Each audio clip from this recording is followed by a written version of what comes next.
Hello guys and gals, and welcome to another episode of Abilities and Skills. So today we're going to be going over a rather popular ability. I figured it was a good second choice for this series. It is known as Smite. Smite is a paladin ability which has some renown because, of course, it is an always hit ability, along with some other very interesting effects, which make it a extremely powerful addition to just about any paladin's arsenal, including paladins that may not necessarily be melee paladins.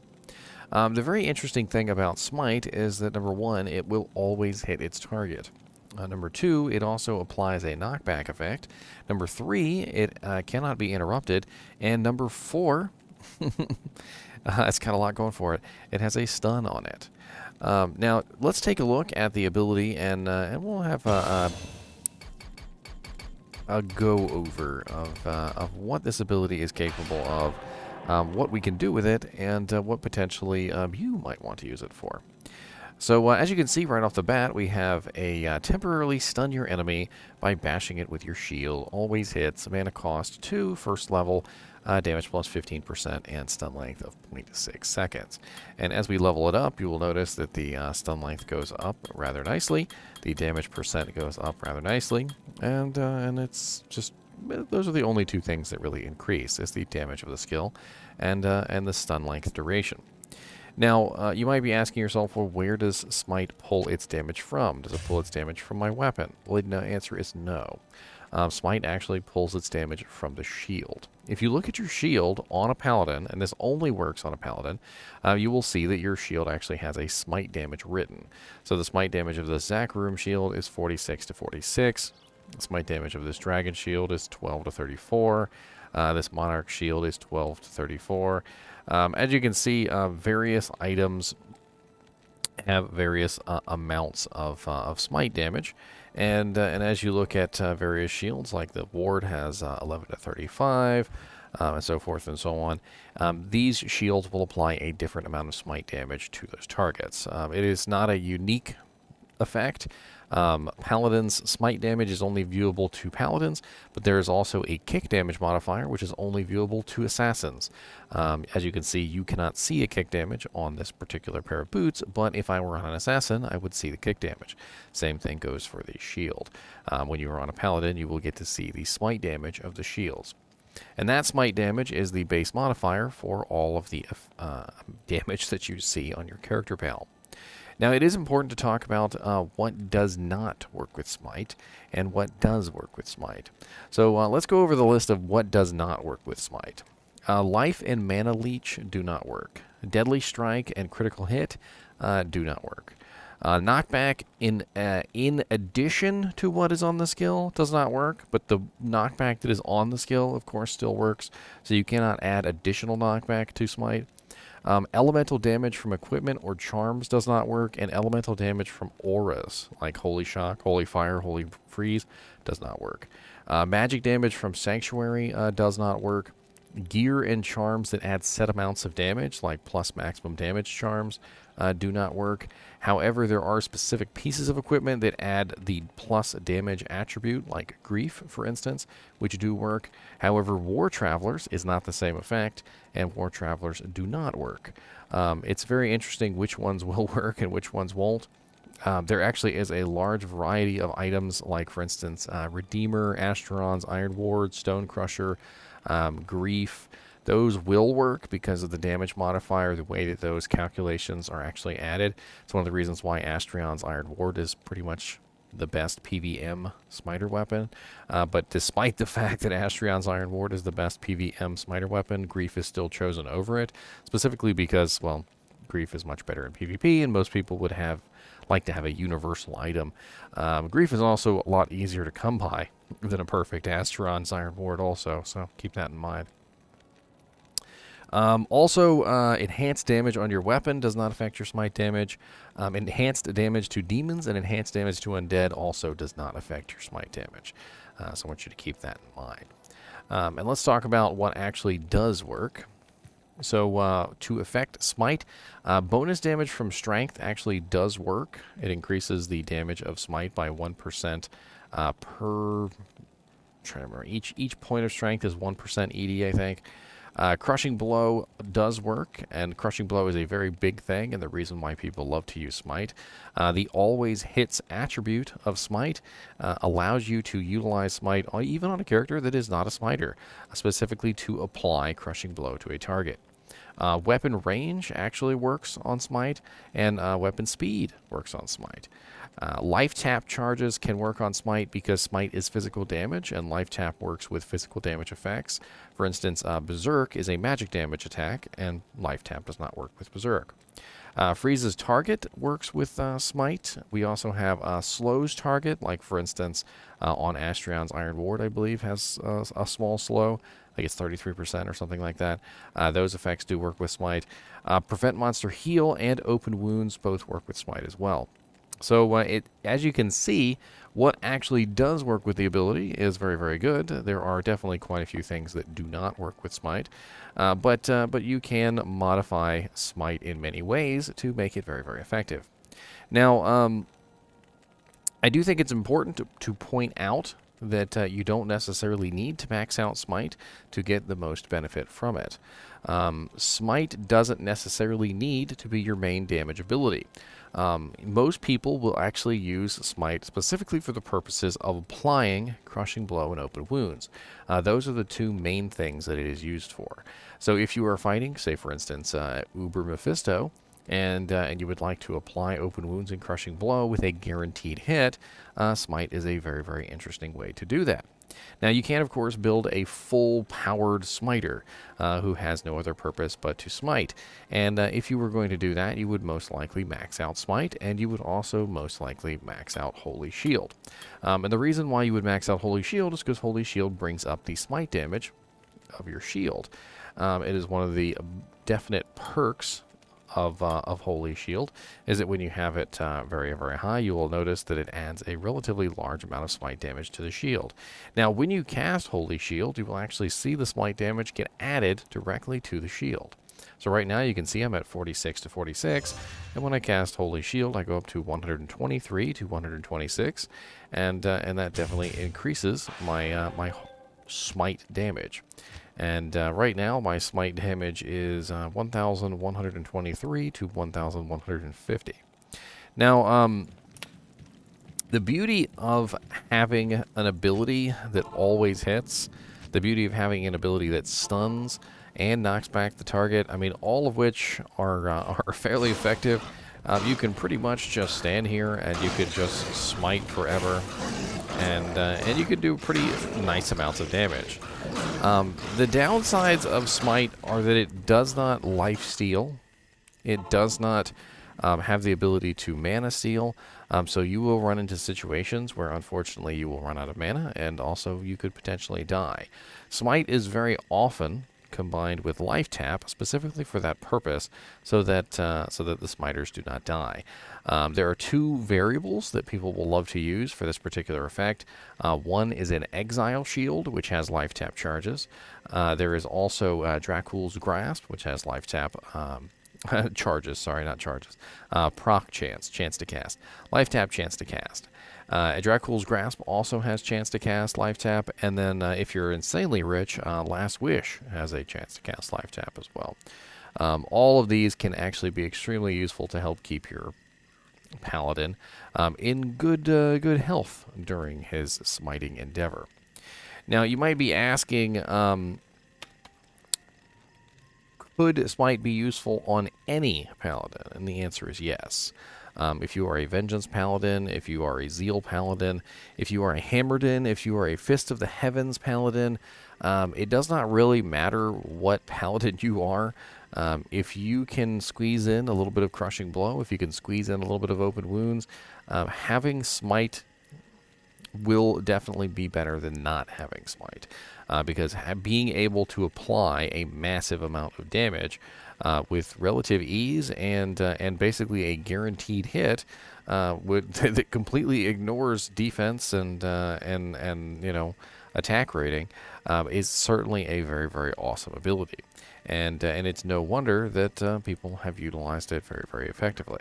There are only two other abilities in the game that have the ability to always hit a target. One of those abilities is Guided Arrow, which has been in the game for a very long time. And Guided Arrow can be used to great effect, very similarly to the way that Smite is because of that always hit mechanic. However, ranged attacks do suffer from a penalty to Crushing Blow of half effectiveness. So versus monsters, it is only 12.5% instead of 25%, and versus bosses, it's only 6.25% instead of 12.5%. So it's definitely less effective with Guided Arrow, but it is certainly still useful. The other ability that has only just recently entered the stage is Impale. Impale has recently gotten a ability to always hit targets, and Impale is actually really cool. I've been testing it out, and that always hit target ability is just as fun, if not more fun, than Smite. Just simply because it does a massive amount of damage as well. It is Amazon only, of course, but it is what it is. Amazon now has 2 of the 3 always hit abilities, which is kind of funny. Now, there are some other things that we should probably talk about with Smite, and that is the lying character screen. If you've never heard of LCS, the lying character screen, it's probably something that you should be aware of, because there are definitely a lot of things with the Smite ability that come into play here. Grief, for instance, applies its bonus, but doesn't actually show you the bonus that it applies on the character screen. There are also other abilities that don't show you on the character screen. You kind of have to look this stuff up and just kind of see what exactly is going on. Enhanced damage, which is off weapon, like for instance, let's say you have like 240% ED jewels in a helmet, which give you 80% enhanced damage. That does actually work on Smite, but it doesn't show. The plus damage mechanic from Grief and other items like Astrion's Iron Ward, Stone Crusher, Redeemer, those actually do work but do not show. There's a lot of interesting things that go on kind of like behind the scenes, but there are a lot of things that do not work with Smite either. So it's interesting. Another thing that you kind of have to keep in mind, and this is kind of one that I always thought was a little silly, is that the durability for when you attack does not come off the shield with Smite. It actually comes off your weapon. So when you Smite, you notice I have a durability of 7 here on my my Beast Axe. So let's go play around with this real quick and see if I can break it.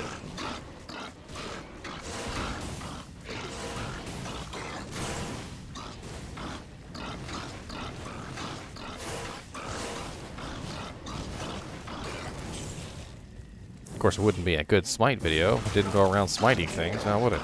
I smote thee!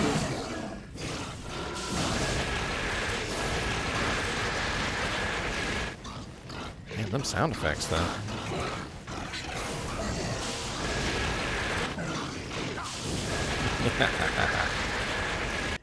Death. Of course, I don't have life tap, so there's no health. There's no health coming in. Without some form of life tap, you're always going to be in this situation where you will eventually just simply die. That's one of the downsides of Smite, is that it doesn't give you any form of health restoration. I do recommend that if you're going to build a Smite Paladin, you find some way to get yourself life tap, even if it's just life tap charges. But as you can see here, my weapon has gone from 7 durability to 2 relatively quickly. And this is actually a really big downside for Smite, because when you are utilizing Smite, you are usually trying to attack as fast as possible to apply the Crushing Blow and Open Wounds as often as possible. And you will often find yourself in a situation where your weapon will be broken and you're constantly running back to town. This is the reason why people make Grief in a Phase Blade. They don't make Grief in a Phase Blade because the Phase Blade is the best choice for smiting. They make Grief in a Phase Blade because a Phase Blade is indestructible and it is very fast. The indestructibility of the phase blade, and that's kind of a misnomer, by the way, because the phase blade is not actually indestructible, it just has no durability. Unlike other items that are actually indestructible, the phase blade just simply has no durability listed, which is kind of odd. But it is a basically an indestructible item, which will not break while you're smiting, which is something that a lot of people enjoy, is that not breaking while smiting thing. If you've ever had to run back to town over and over again to repair your item, your main hand weapon, you'll know exactly what I mean, because it does get really, really obnoxious really, really quickly. And it's it's an amazing ability, that's for sure. And let me make sure there's nothing else that I'm forgetting here. All right, so one thing I would like to go over when it comes to Smite is the damage of shields. And I'm going to bring up my web browser here, and we're going to go over to Diablo2.io. It's a website that's made by T-Bling. And we're going to take a look at some shields real quick. And the first thing we're going to do is we're going to look at some lower level shields.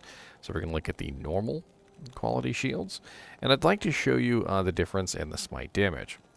So there are definitely a lot of normal quality shields, and you will notice that the highest smite damage shields are the spiked shield, which as you can see is 5 to 9, which is relatively low for a normal damage shield, and the bone shield, which is 3 to 6. Just about everything else in the normal difficulty category is much, much, much lower, with the exception of the Paladin-only shields. Now, the Paladin-only shields have 2 to 6, 2 to 8, 3 to 9, 4 to 10, 4 to 12. Now, you cannot really get an exceptionally high smite damage shield with a normal difficulty base. As you increase to the exceptional bases, you will notice that the smite damage goes up considerably. So now the Barb Shield has a 18 to 35. The Grim Shield is 14 to 20, much, much higher. And as you can see, even the Paladin Shields have gone up quite a bit to 20 to 28 and 24 to 32 and so forth and so on. Now the Elite Shields have the highest smite damage, and if you are specifically looking for the best smite damage shield, you're going to be looking for an elite version. Now, when you get to the elite versions, it really is pretty much just the Paladin shields, although the blade barrier does have a nice 26 to 40. We are looking pretty much at the Sacred Rondochet, the Kuras, the Zakrim Shield, the Vortex, the Sacred Targe. These are the main shields when it comes to the smite damage shields. And although every single one of these has a slightly different damage, as you can see, 22 to 70, 5 to 87, 46, 10 to 84, 35 to 58, they're actually all pretty much the same smite damage. And I know that one of them is slightly, I think it's like 0.5 higher than the other ones as far as average damage is concerned. But they're pretty much all the same as far as smite damage is concerned. Each one of the shields has its own specific choice. The Kuras shield is kind of like the all-arounder. Has pretty much decent in-the-middle stats on just about everything. Some of these are higher in the defense category. Some of these are higher in the block chance category. Some of these are higher in the smite damage category, just that one that's 0.5 higher than the rest. And a lot of people like to go with the Sacred Rondochet or the Sacred Targe. Some people go with the Vortex Shield. I've gone with the Kuras Shield quite a few times because it's I will find a really, really nice Kuras Shield, and it really just depends on what you find, because as a smiter, you are going to be looking for a relatively nice base for exile. So you're going to be looking for Ethereal 4-socket, and with 45 all resistances as well. And they don't exactly grow on trees. So when you do find, like for instance, a Ethereal 4-socket 45 all res Kuras shield, even though you may have wanted a Sacred Rondochet or a Sacred Targe or whatever it is specifically that you're looking for, if you find a Kuras shield like that has 45 all res and this is Ethereal with 4 sockets, there's a very good chance that you're going to use it for your Paladin.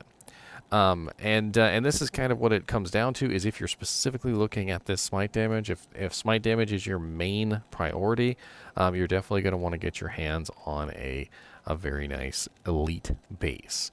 One of the shields that a lot of smiters will grab and upgrade is a unique shield called the Herald of Zakarum.